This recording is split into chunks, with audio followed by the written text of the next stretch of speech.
La foi de Jésus. Jésus avait en Dieu une foi sublime et sincère. Il éprouva les hauts et les bas ordinaires de l'existence de mortels, mais il ne mit jamais religieusement en doute la certitude de la vigilance et des directives de Dieu. Sa foi était le fruit de la clairvoyance née de l'activité de la présence divine, son ajusteur intérieur. Sa foi n'était ni traditionnelle, ni simplement intellectuelle, elle était entièrement personnelle et purement spirituelle. Le Jésus humain voyait Dieu comme étant saint, juste et grand, aussi bien que vrai, beau et bon. Il focalisa dans son mental tous ses attributs de divinité en tant que volonté du Père qui est aux cieux. Le Dieu de Jésus était simultanément le Saint d'Israël et le Père qui est aux cieux vivant et aimant. Le concept de Dieu en tant que Père n'était pas originel chez Jésus, mais il exalta et éleva l'idée au niveau d'une expérience sublime en accomplissant une nouvelle révélation de Dieu et en proclamant que toute créature mortelle est un enfant de ce Père de l'amour, un Fils de Dieu. Jésus ne s'accrocha pas à la foi en Dieu comme une âme se débattant dans une guerre contre l'univers et menant une lutte à mort contre un monde hostile et pécheur. Il n'eut pas recours à la foi uniquement pour se consoler au milieu des difficultés ou pour s'encourager devant la menace du désespoir. La foi n'était pas pour lui une simple compensation illusoire aux réalités déplaisantes et aux tristesses de la vie. En face de toutes les difficultés naturelles et des contradictions temporelles de l'existence d'un mortel, il éprouvait la tranquillité d'une confiance suprême et indiscutée en Dieu, et la fascination de vivre, par la foi, dans la présence même du Père céleste. Cette foi triomphante était une expérience vivante d'aboutissement d'esprit effectif. La grande contribution de Jésus aux valeurs de l'expérience humaine ne fut pas de révéler tant d'idées nouvelles au sujet du Père qui est aux cieux, mais plutôt de démontrer si magnifiquement et humainement un type nouveau et supérieur de foi vivante en Dieu. Jamais sur aucun monde de notre univers, ni dans la vie d'aucun mortel particulier, Dieu ne devint une telle réalité vivante que dans l'expérience humaine de Jésus de Nazareth. Ce monde et tous les autres mondes de la création locale découvrent, dans la vie du Maître sur Urantia, une religion d'un type nouveau et supérieur, une religion basée sur les relations spirituelles personnelles avec le Père universel, et entièrement validée par l'autorité suprême d'une expérience personnelle authentique. Cette foi vivante de Jésus était plus qu'une réflexion intellectuelle et n'était pas une méditation mystique. La théologie peut fixer, formuler, définir et dogmatiser la foi, mais, dans la vie humaine de Jésus, la foi était personnelle, vivante, originale, spontanée et purement spirituelle. Cette foi n'était ni un respect pour la tradition, ni une simple croyance intellectuelle tenue pour un credo sacré, mais plutôt une expérience sublime et une profonde conviction qui le tenait en sécurité. Sa foi était si réelle et si totalement inclusive qu'elle balaya absolument tous les doutes spirituels et détruisit efficacement tout désir conflictuel. Rien n'était capable d'arracher Jésus de l'ancrage spirituel dans cette foi fervente, sublime et intrépide. Même en face d'une défaite apparente, ou dans l'angoisse des déceptions et d'un désespoir menaçant, il se tenait calmement dans la présence divine, libéré de toute peur et pleinement conscient d'être spirituellement invincible. Jésus bénéficiait de l'assurance tonifiante de posséder une foi stoïque. Dans chaque situation éprouvante de la vie, il fit infailliblement preuve d'une fidélité totale à la volonté du Père. Et cette foi superbe ne fut pas ébranlée, même par la menace cruelle et écrasante d'une mort ignominieuse. Chez un génie religieux, une puissante foi spirituelle conduit trop souvent directement à un fanatisme désastreux, à l'exagération de l'ego religieux, mais ce ne fut pas le cas pour Jésus. Sa vie pratique ne fut pas affectée défavorablement par sa foi extraordinaire et par son aboutissement d'esprit, parce que cette exaltation spirituelle était l'expression entièrement inconsciente et spontanée en son âme de son expérience personnelle avec Dieu. La foi spirituelle de Jésus, ardente et indomptable, ne devint jamais fanatique, car elle n'essaya jamais de l'emporter sur ses jugements intellectuels bien équilibrés concernant les valeurs relatives des situations pratiques et ordinaires de la vie sociale, économique et morale. Le Fils de l'homme était une personnalité humaine splendidement unifiée, il était un être divin parfaitement doué, il était magnifiquement coordonné en tant qu'être humain et divin combiné, opérant sur terre en une seule personnalité. Le Maître coordonnait toujours la foi de l'âme avec les sages appréciations d'une expérience mûrie. La foi personnelle, l'espérance spirituelle et la dévotion morale étaient toujours liées dans une incomparable unité religieuse s'associant harmonieusement avec la pénétrante réalisation de la réalité et du caractère sacré de toutes les allégeances humaines, honneur personnel, amour familial, obligations religieuses, devoirs sociaux et nécessités économiques. La foi de Jésus voyait toutes les valeurs d'esprit comme incluses dans le royaume de Dieu, et c'est pourquoi il disait « Cherchez d'abord le royaume des cieux ». Jésus voyait, dans la communauté idéale et évoluée du royaume, l'aboutissement et l'accomplissement de la volonté de Dieu. L'essentiel de la prière qu'il enseigna à ses disciples était « Que ton règne vienne, que ta volonté soit faite ». Ayant ainsi conçu le royaume comme incluant la volonté de Dieu, il se consacra à le manifester avec un étonnant oubli de soi et un enthousiasme illimité. Mais, dans toute l'intensité de sa mission et durant sa vie extraordinaire, il ne fit jamais apparaître l'acharnement d'un fanatique ni la futilité superficielle du religieux égotiste. Toute la vie du Maître fut constamment conditionnée par cette foi vivante, cette sublime expérience religieuse. Cette attitude spirituelle dominait complètement sa manière de penser et de sentir, de croire et de prier, d'enseigner et de prêcher. Cette foi personnelle d'un Fils en la certitude de la gouverne et la sécurité de la protection du Père Céleste imprégna sa vie exceptionnelle d'un profond contenu de réalité spirituelle.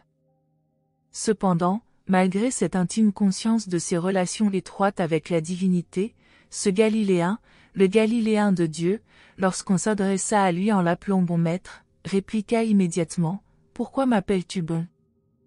Quand nous nous trouvons en face d'un aussi splendide oubli de soi, nous commençons à comprendre comment le Père universel trouva possible de se manifester si pleinement à Jésus et de se révéler à travers lui aux mortels des royaumes.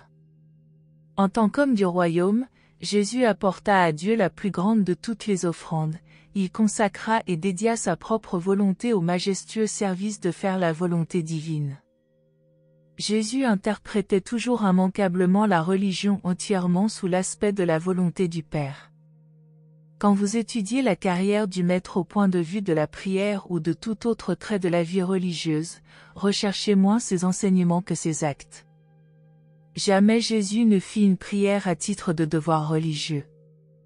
Pour lui, la prière était une expression sincère d'attitude spirituelle, une déclaration de loyauté d'âme, un exposé de dévotion personnelle, une expression d'action de grâce, une manière d'échapper à la tension émotive, une prévention de conflits, une exaltation de l'intellect, un anoblissement des désirs, une justification de décisions morales, un enrichissement de la pensée, un renforcement des tendances supérieures, une consécration d'impulsion, une clarification de point de vue, une déclaration de foi, une reddition transcendantale de la volonté, une sublime affirmation de confiance, une révélation de courage, la proclamation d'une découverte, une confession de dévotion suprême, la confirmation d'une consécration, une technique pour aplanir les difficultés et la puissante mobilisation des pouvoirs conjugués de l'âme pour résister à toutes les tendances humaines à l'égoïsme, au mal et au péché. Il vécut précisément cette vie de pieuse consécration à faire la volonté de son Père et la termina triomphalement par une prière de cet ordre. Le secret de son incomparable vie religieuse était cette conscience de la présence de Dieu, il l'atteignit par des prières intelligentes et une adoration sincère, une communion ininterrompue avec Dieu, et non par des directives, des voies, des visions ou des pratiques religieuses extraordinaires. 1. Jésus, l'homme. La dévotion de Jésus à la volonté du Père et au service de l'homme représentait plus qu'une décision de mortel et une détermination humaine, c'était une consécration de tout son cœur à cette effusion d'amour sans restriction. Si grand que soit le fait de la souveraineté de Michael, il ne faut pas enlever aux hommes le Jésus humain. Le Maître est monté aux cieux aussi bien en tant qu'homme qu'en tant que Dieu, il appartient aux hommes et les hommes lui appartiennent. Il est fort malheureux que l'interprétation de la religion elle-même soit défectueuse au point d'enlever le Jésus humain aux mortels qui se débattent. Il ne faudrait pas que les discussions sur l'humanité ou la divinité du Christ obscurcissent la vérité salutaire que Jésus de Nazareth était un homme religieux qui réussit, par la foi, à connaître et à faire la volonté de Dieu. Il fut l'homme le plus véritablement religieux qui ait jamais vécu sur Urantia. Les temps sont mûrs pour constater la résurrection symbolique du Jésus humain, sortant du tombeau des traditions théologiques et des dogmes religieux de 19 siècles. Jésus de Nazareth ne doit plus être sacrifié, même au concept splendide du Christ glorifié. Quel service transcendant rendrait la présente révélation si, par elle, le Fils de l'homme pouvait être retiré de la tombe de la théologie traditionnelle et présenté, en tant que Jésus vivant, à l'Église qui porte son nom et à toutes les autres religions. La communauté chrétienne des croyants n'hésiterait certainement pas à réadapter sa foi et ses habitudes de vie, de manière à pouvoir suivre le Maître dans la démonstration de sa vie réelle de dévotion religieuse à faire la volonté de son Père et de consécration désintéressée au service des hommes. Les prétendus chrétiens craignent-ils de dévoiler la suffisance et la non-consécration d'une communauté faite de respectabilité sociale et d'inadaptation économique égoïste? Le christianisme institutionnel craint-il que l'autorité ecclésiastique traditionnelle ne soit mise en péril, et même peut-être renversée, si le Jésus de Galilée est rétabli dans le mental et l'âme des hommes mortels en tant qu'idéal de vie religieuse personnelle? En vérité, les rajustements sociaux, les transformations économiques, les régénérescences morales et les révisions religieuses de la civilisation chrétienne seraient radicaux et révolutionnaires si la religion vivante de Jésus supplantait soudainement la religion théologique à propos de Jésus. Suivre Jésus signifie partager personnellement sa foi religieuse et entrer dans l'esprit de la vie du Maître consacré au service désintéressé des hommes. L'une des choses les plus importantes de la vie humaine consiste à découvrir ce que Jésus croyait, à découvrir ses idéaux et à s'efforcer d'accomplir le dessein élevé de sa vie. De toutes les connaissances humaines, celle qui présente la plus grande valeur est de connaître la vie religieuse de Jésus et la manière dont il l'a vécue. Les gens du peuple étaient heureux d'entendre Jésus, et ils réagiront de nouveau à la présentation de sa vie humaine sincère de motivation religieuse consacrée, si ces vérités sont de nouveau proclamées dans le monde. Les gens l'écoutaient avec plaisir parce qu'il était l'un d'eux, un laïc sans prétention, le plus grand instructeur religieux du monde était en vérité un laïc. Les croyants au royaume ne devraient pas avoir pour but d'imiter à la lettre les aspects extérieurs de la vie de Jésus dans la chair, mais plutôt de partager sa foi, d'avoir confiance en Dieu comme il eut confiance en Dieu et de croire aux hommes comme il croyait aux hommes. Jésus ne discuta jamais la paternité de Dieu ni la fraternité des hommes, il était une illustration vivante de la première et une profonde manifestation de la seconde. De même que les hommes doivent progresser de la conscience de l'humain à la réalisation du divin, de même Jésus s'éleva de la nature de l'homme à la conscience de la nature de Dieu. Et le Maître effectua cette grande ascension de l'humain au divin par l'accomplissement conjugué de la foi de son intellect de mortel et les actes de son ajusteur intérieur. La réalisation de fait de l'aboutissement à la divinité totale, avec, à tout instant, la pleine conscience de la réalité de son humanité, passa par cette stade de conscience, par la foi, de sa divinisation progressive. Ces stades de réalisation progressive de soi furent marqués par les extraordinaires événements suivants dans l'expérience d'effusion du Maître. 1. L'arrivée de l'ajusteur de pensée.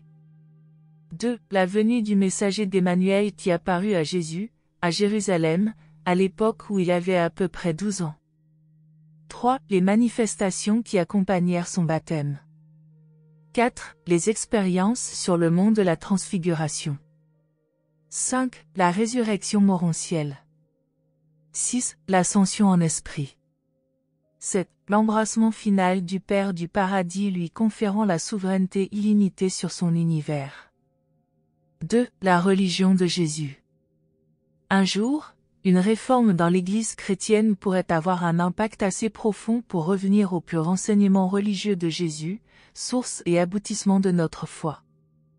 On peut prêcher une religion à propos de Jésus, mais obligatoirement, on doit vivre la religion de Jésus. Dans l'enthousiasme de la Pentecôte, Pierre inaugura involontairement une nouvelle religion, la religion du Christ ressuscité et glorifié. L'apôtre Paul transforma plus tard ce nouvel évangile en christianisme, religion où il incorpora ses propres vues théologiques et décrivit sa propre expérience personnelle avec le Jésus de la route de Damas. L'évangile du royaume est fondé sur l'expérience religieuse personnelle de Jésus de Galilée, le christianisme est fondé presque exclusivement sur l'expérience religieuse personnelle de l'apôtre Paul. Presque tout le Nouveau Testament est consacré non à décrire la vie religieuse significative et inspirante de Jésus, mais à analyser l'expérience religieuse de Paul et à décrire ses convictions religieuses personnelles. Les seules exceptions notables à cette affirmation, à part certains chapitres de Matthieu, de Marc et de Luc, sont le livre des Hébreux et l'épître de Jacques. Même Pierre ne revint qu'une fois dans ses écrits sur la vie religieuse personnelle de son maître. Le Nouveau Testament est un superbe document chrétien, mais n'est que piètrement jésusonien. La vie de Jésus dans la chair dépeint une croissance religieuse transcendante, commençant par les idées anciennes de crainte primitive et de vénération humaine, continuant par des années de communion spirituelle personnelle et parvenant finalement au statut supérieur et exalté de la conscience de son unité avec le Père. Ainsi, en une seule courte vie, Jésus franchit l'expérience de la progression spirituelle religieuse que les hommes commencent sur terre et n'achèvent généralement qu'à la fin de leur long séjour dans les écoles d'éducation spirituelle des niveaux successifs de la carrière préparadisiaque. Jésus progressa à partir d'une conscience purement humaine des certitudes de la foi, fruit de l'expérience religieuse personnelle, jusqu'aux hauteurs spirituelles sublimes de la réalisation positive de sa nature divine et jusqu'à la prise de conscience de son association étroite avec le Père universel dans la gestion d'un univers. Il progressa depuis l'humble statut de dépendance de mortel, qu'il avait incité à répondre spontanément à l'interlocuteur qu'il appelait bon maître. « Pourquoi m'appelles-tu bon ? Nul n'est bon sinon Dieu », jusqu'à la conscience sublime de sa divinité parachevée, qui le conduisit à s'écrier « Qui d'entre vous me convaincra de péché ?» Et cette ascension progressive de l'humain au divin fut purement l'accomplissement d'un mortel. Et, lorsque Jésus eut ainsi atteint la divinité, il était encore le même Jésus humain, le Fils de l'homme aussi bien que le Fils de Dieu. Marc, Matthieu et Luc gardent quelque chose du portrait du Jésus humain se lançant dans la magnifique lutte pour connaître la volonté divine et pour exécuter cette volonté. Jean présente un portrait du triomphant Jésus marchant sur terre avec la pleine conscience de sa divinité. La grande erreur commise par ceux qui ont étudié la vie du Maître est que certains ont conçu Jésus comme entièrement humain, tandis que d'autres l'ont imaginé comme uniquement divin. Durant toute son expérience, il fut véritablement à la fois humain et divin, comme il l'est encore maintenant. Mais la plus grande erreur consista en ceci, alors que le Jésus humain était reconnu comme ayant une religion, le Jésus divin, le Christ, devint une religion presque du jour au lendemain. Le christianisme de Paul assura l'adoration du divin Christ, mais perdit à peu près complètement de vue le Jésus humain de Galilée luttant vaillamment et qui, par la valeur de sa foi religieuse personnelle et l'héroïsme de son ajusteur intérieur, s'éleva des humbles niveaux de l'humanité pour devenir un avec la divinité, devenant ainsi le chemin nouveau et vivant par lequel tous les mortels peuvent effectuer la même ascension depuis l'humanité jusqu'à la divinité. Les mortels, à tous les stades de spiritualité et sur tous les mondes, peuvent trouver dans la vie personnelle de Jésus ce qui les fortifiera et les inspirera pendant qu'ils progressent des niveaux spirituels les plus bas aux valeurs divines les plus élevées, depuis le commencement jusqu'à la fin de toute expérience religieuse personnelle. À l'époque où fut écrit le Nouveau Testament, les auteurs croyaient profondément non seulement à la divinité du Christ ressuscité, mais ils croyaient aussi pieusement et sincèrement à son retour immédiat sur terre pour parfaire le royaume des cieux. Cette foi solide dans le retour immédiat du Seigneur contribua beaucoup à faire au Maître, dans le récit, les références qui dépeignaient les expériences et les attributs purement humains du Maître. Tout le mouvement chrétien eut tendance à s'écarter du portrait humain de Jésus de Nazareth pour s'orienter vers l'exaltation du Christ ressuscité, le Seigneur Jésus-Christ glorifié qui devait bientôt revenir. Jésus fonda la religion de l'expérience personnelle en faisant la volonté de Dieu et en servant la fraternité humaine. Paul fonda une religion où Jésus glorifié devenait l'objet d'adoration, et où la fraternité se composait de compagnons croyants au divin Christ. Ces deux concepts existaient potentiellement dans la vie divine humaine de Jésus durant son effusion, et il est vraiment dommage que ses disciples n'aient pas réussi à créer une religion unifiée qui aurait dûment reconnu à la fois la nature humaine et la nature divine du Maître, telles qu'elles étaient inséparablement liées dans sa vie terrestre et si glorieusement exposées dans l'évangile originel du royaume. Vous ne seriez ni choqués ni troublés par certaines vigoureuses proclamations de Jésus si vous vouliez seulement vous rappeler qu'il était le religionniste le plus sincère et le plus dévoué du monde. Il était un mortel entièrement consacré, voué sans réserve à faire la volonté de son Père. Beaucoup de ces sentences apparemment dures représentaient plutôt une profession personnelle de foi et un engagement de dévotion que des commandements à ses disciples. Et ce furent précisément cette unité de dessein et sa dévotion désintéressée qui lui permirent de faire, en une courte vie, des progrès aussi extraordinaires dans la conquête du mental humain. Beaucoup de ces déclarations devraient être considérées comme des confessions de ce qu'il exigeait de lui-même plutôt que comme des exigences imposées à tous ses disciples. Dans sa dévotion à la cause du royaume, Jésus brûla tous les ponts derrière lui, il sacrifia tout ce qui était un obstacle à l'exécution de la volonté de son Père. Jésus bénissait les pauvres parce qu'ils étaient généralement sincères et pieux, il condamnait les riches parce qu'ils étaient généralement libertins et impies. Mais il condamnait aussi les pauvres quand ils étaient impies, il louait les hommes fortunés quand ils étaient pieux et consacrés. Jésus amenait les hommes à se sentir chez eux dans le monde, il les délivrait de l'esclavage des tabous et leur enseignait que le monde n'est pas fondamentalement mauvais. Il n'aspirait pas à échapper à sa vie terrestre. Durant sa vie dans la chair, il maîtrisa une technique pour faire la volonté de son Père d'une manière qui fut convenable. Il atteignit une vie religieuse idéaliste au milieu d'un monde réaliste. Jésus ne partageait pas le point de vue pessimiste de Paul sur l'humanité. Le Maître considérait les hommes comme fils de Dieu et prévoyait un avenir éternel et magnifique pour tous ceux qui choisiraient de survivre. Il n'était pas un sceptique moral, il regardait l'homme positivement et non négativement. Il considérait la plupart des hommes comme faibles plutôt que mauvais, désaxés plutôt que dépravés. Mais quel que fût leur statut, ils étaient tous les enfants de Dieu et ses frères. Il enseigna aux hommes à s'attribuer une haute valeur dans le temps et dans l'éternité. À cause de cette haute estime que Jésus avait pour les hommes, il était prêt à se dépenser au service assidu de l'humanité. Et c'était cette valeur infinie qu'il attribuait au fini qui faisait de la règle d'or un facteur essentiel de sa religion. Quel mortel ne serait pas soulevé par la foi extraordinaire que Jésus a en lui? Jésus n'offrit pas de règles pour le progrès social. Sa mission était religieuse, et la religion est une expérience exclusivement individuelle. Le but ultime de la société dans son accomplissement le plus avancé ne peut jamais espérer transcender la fraternité des hommes fondée sur la reconnaissance de la paternité de Dieu enseignée par Jésus. L'idéal de tout aboutissement social ne peut être réalisé que par la venue de ce royaume divin. 3. La suprématie de la religion. L'expérience religieuse personnelle, spirituelle, résout efficacement la plupart des difficultés des mortels, elle sélectionne, évalue et ajuste efficacement tous les problèmes humains. La religion n'écarte ni ne supprime les ennuis humains, mais elle les dissout, les absorbe, les illumine et les transcende.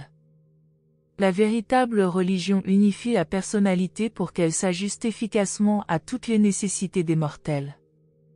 La foi religieuse, la gouverne positive de la divine présence intérieure, permet infailliblement à l'homme qui connaît Dieu de jeter un pont sur l'abîme qui existe entre d'une part la logique intellectuelle qui reconnaît la cause première universelle comme étant cela, et d'autres par les affirmations positives de l'âme qui déclarent que cette cause première est lui, le Père céleste de l'Évangile de Jésus, le Dieu personnel du salut humain.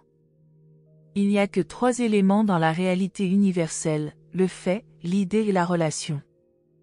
La conscience religieuse identifie ces réalités en tant que science, philosophie et vérité.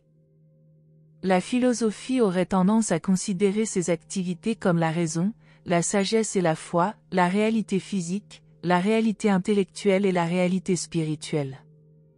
Nous avons l'habitude d'appeler ces réalités choses, signification et valeur.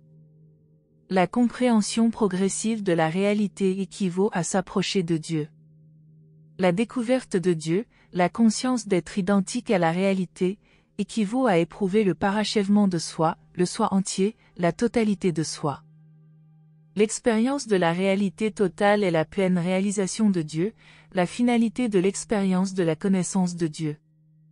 Le résumé complet de la vie humaine consiste à savoir que l'homme est éduqué par le fait, ennobli par la sagesse et sauvé, justifié, par la foi religieuse. La certitude physique consiste en la logique de la science, la certitude morale, en la sagesse de la philosophie, la certitude spirituelle, en la vérité de l'expérience religieuse authentique. Le mental humain peut atteindre de hauts niveaux de clairvoyance spirituelle et les sphères correspondantes de divinité des valeurs, parce qu'il n'est pas entièrement matériel. Il existe un noyau d'esprit dans le mental de l'homme, l'ajusteur de la présence divine. Il y a 3 preuves distinctes que cet esprit habite le mental humain. 1. La communion humanitaire, l'amour. Le mental purement animal peut être grégaire pour se protéger, mais seul l'intellect habité par l'esprit est généreusement altruiste et inconditionnellement aimant. 2. L'interprétation de l'univers, la sagesse. Seul le mental habité par l'esprit peut comprendre que l'univers est amical pour l'individu. 3. L'évaluation spirituelle de la vie, l'adoration. Seul l'homme habité par l'esprit peut réaliser la divine présence et chercher à atteindre une expérience plus complète dans et avec cet avant-goût de divinité. Le mental humain ne crée pas de valeur réelle, l'expérience humaine ne procure pas la clairvoyance de l'univers. En ce qui concerne la clairvoyance, la recognition des valeurs morales et le discernement des significations spirituelles, tout ce que le mental humain peut faire consiste à découvrir, reconnaître, interpréter et choisir. Les valeurs morales de l'univers deviennent des acquis intellectuels par l'exercice des 3 jugements, ou choix fondamentaux, du mental des mortels. 1. Le jugement de soi, le choix moral. 2. Le jugement social, le choix éthique. 3. Le jugement de Dieu, le choix religieux. Il en ressort que tout progrès humain est effectué par une technique conjointe d'évolution-révélation. Si un amant divin ne vivait pas en lui, l'homme ne pourrait aimer généreusement et spirituellement. Si un interprète ne vivait pas dans son mental, l'homme ne pourrait pas vraiment se rendre compte de l'unité de l'univers. Si un estimateur ne demeurait pas en lui, l'homme serait dans l'impossibilité d'apprécier les valeurs morales et de reconnaître les significations spirituelles. Or, cet amant divin vient de la source même de l'amour infini, cet interprète est une fraction de l'unité universelle, cet estimateur est l'enfant du centre source de toutes les valeurs absolues de la réalité éternelle et divine. L'évaluation morale avec une signification religieuse, la clairvoyance spirituelle, implique le choix individuel entre le bien et le mal, la vérité et l'erreur, le matériel et le spirituel, l'humain et le divin, le temps et l'éternité. La survie humaine dépend, dans une grande mesure, de la consécration de la volonté humaine à choisir les valeurs triées par le sélecteur des valeurs spirituelles, l'interprète et l'unificateur intérieur. L'expérience religieuse personnelle comporte 2 phases, la découverte dans le mental humain, et la révélation par le divin esprit intérieur. Par un excès de raisonnement sophistiqué ou par suite de la conduite impie de prétendus religionnistes, il se peut qu'un homme, ou même une génération d'hommes, suspendent ses efforts pour découvrir le Dieu qui les habite. Ces hommes peuvent cesser de progresser et ne pas aboutir à la révélation divine. Mais de telles attitudes dépourvues de progrès spirituel ne peuvent durer longtemps à cause de la présence et de l'influence des ajusteurs de pensée intérieure. Cette profonde expérience de la réalité de la présence divine intérieure transcende pour toujours la grossière technique matérialiste des sciences physiques. On ne peut ni mettre la joie spirituelle sous un microscope, ni peser l'amour dans une balance, ni mesurer les valeurs morales, et l'on ne peut pas non plus chiffrer la qualité de l'adoration spirituelle. Les Hébreux avaient une religion de sublimité morale. Les Grecs élaborèrent une religion de beauté. Paul et ses confrères fondèrent une religion de foi, d'espérance et de charité. Jésus révéla une religion d'amour et en donna l'exemple, la sécurité dans l'amour du Père, avec la joie et la satisfaction résultant du partage de cet amour au service de la fraternité humaine. Chaque fois qu'un homme fait un choix moral réfléchi, il fait immédiatement l'expérience d'une nouvelle invasion divine de son âme. Le choix moral constitue la religion en tant que mobile de réaction intérieure aux conditions extérieures. Mais cette religion réelle n'est pas une expérience purement subjective. Elle signifie que l'ensemble subjectif de l'individu est engagé dans une réaction significative et intelligente à l'objectivité totale, à l'univers et à son auteur. Ce n'est pas parce que l'expérience exquise et transcendantale d'aimer et d'être aimé est si purement subjective qu'elle n'est qu'une illusion psychique. La seule réalité vraiment divine et objective qui soit associée aux êtres mortels, l'ajusteur de pensée, fonctionne apparemment, pour l'observation humaine, comme un phénomène exclusivement subjectif. Le contact de l'homme avec Dieu, la réalité objective la plus haute, ne s'effectue que par l'expérience purement subjective de le connaître, de l'adorer et de réaliser la filiation avec lui. La véritable adoration religieuse n'est pas un futile monologue où l'on se trompe soi-même. L'adoration est une communion personnelle avec ce qui est divinement réel, avec ce qui est la source même de la réalité. Par l'adoration, l'homme aspire à devenir meilleur, par elle, il finit par atteindre le meilleur. L'idéalisation de la vérité, de la beauté et de la bonté, et la tentative de les servir ne sont pas un substitut à l'expérience religieuse authentique, la réalité spirituelle. La psychologie et l'idéalisme ne sont pas l'équivalent de la réalité religieuse. Les projections de l'intellect humain peuvent, il est vrai, donner naissance à de faux dieux, des dieux à l'image de l'homme, mais le fait d'avoir véritablement conscience de Dieu n'a pas cette origine, la conscience de Dieu réside dans l'esprit intérieur. Beaucoup de systèmes religieux humains proviennent de formules issues de l'intellect humain, mais le fait d'avoir conscience de Dieu ne fait pas nécessairement partie de ces grotesques systèmes d'esclavage religieux. Dieu n'est pas la simple invention de l'idéalisme humain, il est la source même de tous les discernements et de toutes les valeurs superanimales de ce genre.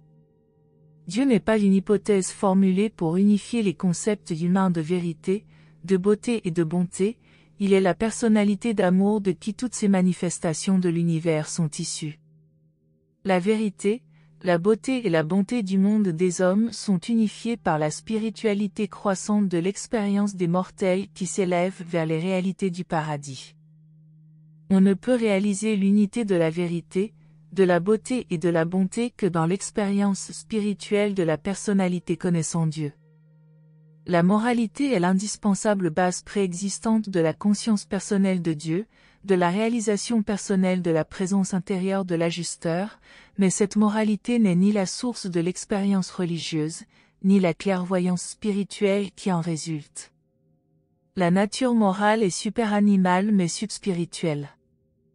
La moralité équivaut à reconnaître le devoir, à réaliser l'existence de ce qui est juste et de ce qui ne l'est pas. La zone morale s'interpose entre le type de mental animal et le type de mental humain, de même que la morontia fonctionne entre les sphères matérielles et spirituelles d'aboutissement de la personnalité. Le mental évolutionnaire est capable de découvrir la loi, la morale et l'éthique, mais c'est l'ajusteur intérieur, l'esprit effusé, qui révèle au mental humain évoluant le législateur, le père source de tout ce qui est vrai, beau et bon. Un homme ainsi éclairé possède une religion, il est spirituellement équipé pour entreprendre la longue et aventureuse recherche de Dieu. La moralité n'est pas nécessairement spirituelle, elle peut être entièrement et purement humaine, bien que la véritable religion rehausse toutes les valeurs morales et les rende plus significatives. La moralité sans religion ne réussit ni à révéler la bonté ultime, ni à assurer la survie des valeurs morales, même des siennes propres. La religion permet de rehausser et de glorifier tout ce que la morale reconnaît et approuve, et elle permet d'en assurer la survie. La religion se tient au-dessus de la science, de l'art, de la philosophie, de l'éthique et de la morale, mais sans en être indépendante. Toutes sont indissolublement liées dans l'expérience humaine personnelle et sociale. La religion a l'expérience suprême de l'homme dans sa nature de mortel, mais le caractère fini du langage rend impossible à la théologie de jamais dépeindre d'une manière appropriée l'expérience religieuse réelle. La clairvoyance religieuse possède le pouvoir de transformer une défaite en désir supérieur et en nouvelle détermination. L'amour est la motivation la plus élevée que l'homme puisse utiliser dans son ascension de l'univers. Mais, quand l'amour est dépouillé de vérité, de beauté et de bonté, il n'est que sentiment, déformation philosophique, illusion psychique et tromperie spirituelle. L'amour doit toujours être défini à nouveau sur les niveaux successifs de la progression morontielle et spirituelle. L'art est issu de la tentative de l'homme pour échapper au manque de beauté de son entourage matériel, il est un geste vers le niveau morontiel. La science est l'effort de l'homme pour résoudre les énigmes apparentes de l'univers matériel. La philosophie est sa tentative pour unifier l'expérience humaine. La religion est le geste suprême de l'homme magnifiquement tendu vers la réalité finale, sa détermination de trouver Dieu et d'être semblable à lui. Dans le domaine de l'expérience religieuse, les possibilités spirituelles sont des réalités potentielles. La poussée spirituelle humaine en avant n'est pas une illusion psychique. Toutes les fabulations des hommes au sujet de l'univers peuvent ne pas correspondre à des faits, mais elles contiennent une très grande partie de vérité. La vie de certains hommes est trop grande et noble pour descendre au bas niveau d'une simple réussite. L'animal doit s'adapter à son environnement, mais l'homme religieux transcende son environnement, il échappe ainsi aux limitations du présent monde matériel par la clairvoyance de l'amour divin. Ce concept de l'amour engendre dans l'âme de l'homme l'effort superanimal pour trouver la vérité, la beauté et la bonté. Quand il les trouve effectivement, il est glorifié dans leur étreinte, il est consumé du désir de les vivre et d'agir selon la droiture. Ne vous découragez pas, l'évolution humaine est encore en cours de progrès, et la révélation de Dieu au monde, en Jésus et par Jésus, ne fera pas défaut. Le grand défi lancé à l'homme moderne consiste à établir de meilleures communications avec le divin moniteur qui habite le mental humain. La plus grande aventure de l'homme dans la chair est son effort sain et équilibré pour repousser les frontières de la conscience de soi à travers les domaines imprécis de la conscience embryonnaire de l'âme, dans un effort sincère pour atteindre la région frontière de la conscience de l'esprit, le contact avec la divine présence. Une telle expérience constitue la conscience de Dieu, c'est une expérience qui confirme puissamment la vérité préexistante de l'expérience religieuse consistant à connaître Dieu. Cette conscience de l'esprit équivaut à connaître effectivement la filiation avec Dieu. À défaut, l'assurance de cette filiation est l'expérience de la foi. La conscience de Dieu est l'équivalent de l'intégration du moi à l'univers sur ses niveaux les plus élevés de réalité spirituelle. Seul le contenu spirituel d'une valeur quelconque est impérissable. Même ce qui est vrai, beau et bon ne saurait périr dans l'expérience humaine. Si l'homme ne choisit pas de survivre, alors l'ajusteur survivant conserve ces réalités nées de l'amour et nourries dans le service. Et toutes ces choses font partie du Père universel. Le Père est amour vivant, et cette vie du Père est dans ses fils. Et l'esprit du Père est dans les fils de ses fils, les hommes mortels. Quand tout est dit et fait, l'idée de Père reste encore le concept humain le plus élevé de Dieu. N'oubliez pas de laisser vos commentaires ci-dessous pour partager vos propres réflexions sur le livre d'Urantia, Et si vous avez aimé cette vidéo, n'hésitez pas à la liker et à la partager avec d'autres personnes intéressées par la spiritualité et la philosophie. Merci de nous avoir rejoints aujourd'hui, et je vous retrouve bientôt pour une nouvelle exploration passionnante. Restez curieux.